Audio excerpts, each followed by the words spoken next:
राजाच्या राजमुद्रेला वंदन करतो आणि माझ्या भाषणास सुरुवात करतो.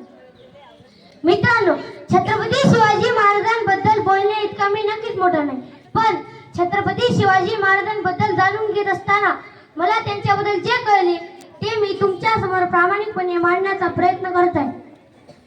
मित्रांनो, कोणी काळी आम्ही जनावरांसारखं जीवन जगत होतो. आमच्या अन्नधान्यावर तर सोडाच, पण आमच्या देहावर देखील आमचा अधिकार राहिला नव्हता. जनावर आणि माणसं तर दूरच, पण इथल्या मंदिरातील देव देखील इथे सुरक्षित राहिला नव्हता. याच दरम्यान सिंदखेडचे राजे लखुजी जाधव यांची कन्या म्हणजे साक्षात दुर्गा भवानी रणचंडी जशी जिजाऊ यांचा विवाह तोडीस तोड निजामशाहीचे थोर सरदार मालोजीराजे भोसले यांचे सुपुत्र शहाजीराजे भोसले यांच्याशी झाले. त्यावेळी या महाराष्ट्रात 5 सुलतानी सत्ता राज्य करीत होत्या. त्यांच्या आपापसात सतत लढाया व्हायच्या. यात महाराष्ट्राचे मोठे नुकसान व्हायचे. मराठा सैनिक नाव कोण मारले जायचे. अशा या परिस्थितीत महाराष्ट्राच्या भूमीला हवा होता एक झंकार, धगमगता पेटता अंगार. अखेर ती वेळ आली आणि सह्याद्रीची गर्जना झाली. फाल्गुन वद्य तृतीया शके 1551. 19 फेब्रुवारी 1630 रोजी जिजाऊची पुण्याई आली होती फळाला, कारण जनतेचा पोशिंदा राजा शुभा जन्मला. अरे माझा राजा जन्मला, दीनदलितांचा कैवारी जन्मला, दुष्टांचा संवारी जन्मला. अरे माझा राजा जन्मला, माझा शुभा जन्मला. शुभांचा जन्म झाला आणि गेल्या कित्येक वर्षापासून अंधारात चाचपणाऱ्या महाराष्ट्राच्या भूमीवर जणू प्रकाशाची किरण पसरू लागली. शिवराय जिजाऊंच्या संस्काराखाली हळूहळू वाढू लागले. जिजाऊंनी त्यांना लहानपणापासूनच सत्यासाठी व न्यायासाठी लढायला शिकवले. भोळ्या बाबड्या जनतेला गुलामगिरीतून मुक्त करण्याचा दृष्टिकोन त्यांनी शिवरायांसमोर ठेवला. म्हणूनच मला असे वाटते, थोर तुमचे कर्माचे तो उपकार कधी फिटणार, चंद्र सूर्य असेपर्यंत नाव तुमचे मिटणार, नाव तुमचे. शुभा म्हणजे कोण? शुभा म्हणजे कोण? 400 वर्षांपूर्वी जिजाऊंच्या कुशीत जन्मलेले निरागस बाळ म्हणजे शुभा. राजनीती, युद्धनीती, गनिमी कावा यासारख्या कुटक्षेत्रांचा कळस म्हणजे शुभा. एकीकडे संयमाचा घाट म्हणजे शुभा, ससनच्या रक्ताची लाट म्हणजे शुभा. या महाराष्ट्रात माणुसकी मोजण्याचा माप म्हणजे शुभा. दुश्मनांच्या काळजातही पवित्राचं स्थान निर्माण करणारा किमयागार म्हणजे शुभा, किमयागार म्हणजे. तलवार तर प्रत्येकाच्याच उलटात होती, पण स्वराज्य स्थापन करण्याची छाप फक्त आणि फक्त छत्रपती शिवाजी महाराजांच्याच रक्तात होती. फक्त आणि फक्त छत्रपती शिवाजी महाराजांच्याच रक्तात होती.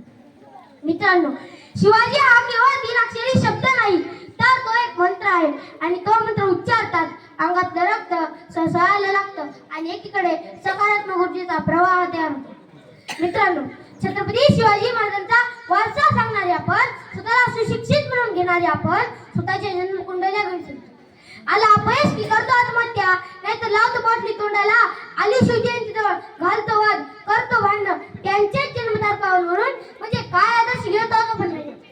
राजाने अनेक गड किल्ले जिंकले, पण कोणत्याही गडाला स्वतःचं नाव दिलं नाही.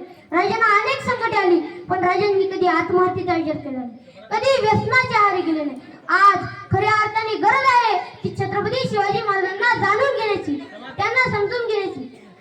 महाराज कसे होते राजे. जय जय राम कृष्ण हरी, जय जय राम कृष्ण हरी, राम कृष्ण राम कृष्ण हरी. छाती केसरीची दृष्टी गरुडाची, गती हरणाची ऐसा राजा. देहराजी आता प्राणयोगियाचा, मूळ कैलासाचे ऐसा राजा. मातीसाठी प्राण सांडतो, युद्ध मांडतो ऐसा राजा. जीव वाहतो, जीव लावतो, जीव रक्षितो ऐसा राजा. ऐसा राजा, ऐसा राजा, ऐसा राजा, ऐसा राजा. प्रजातोष्णवी राजमालकी पद्मभूषणी ऐसा राजा. क्रांतियोगी दो, धर्मयोगी दो, कर्मयोगी दो ऐसा राजा. ऐसा राजा, ऐसा राजा, ऐसा राजा, ऐसा राजा.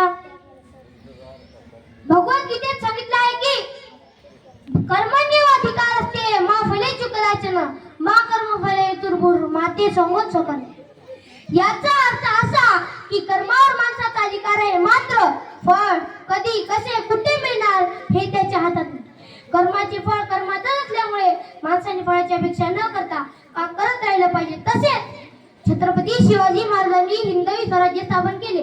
हिंदवी स्वराज्य स्थापन करत असताना महाराजांकडे प्रचंड सैनिक साठाही नव्हता, शस्त्र पुरवठाही नव्हता. यासाठी सुरुवात ही शून्यातूनच झाली.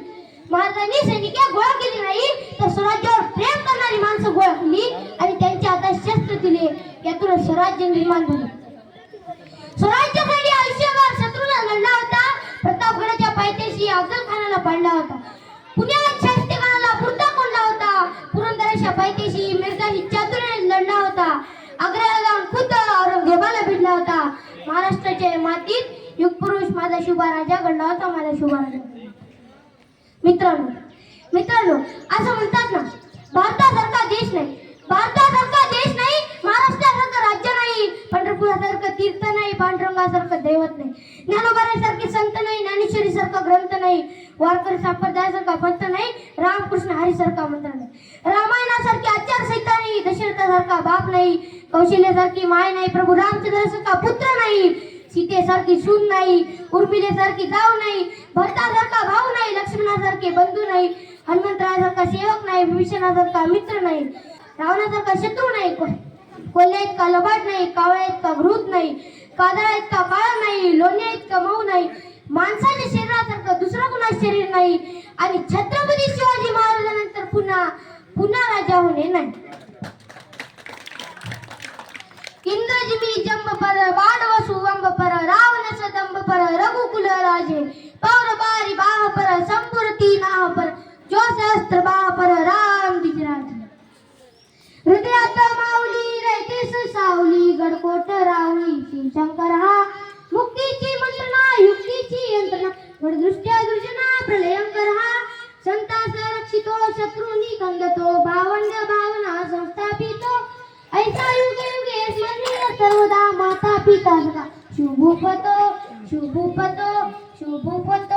डावा मृगदुंड परा चिता मृगजुंड परा भूषण वितुंड परा जय जय मृगराज तेज तम हंस परा कन्नजमी कंस परा योग मनेवश बंस परा जय शिवराज जय भवानी जय शिवाजी.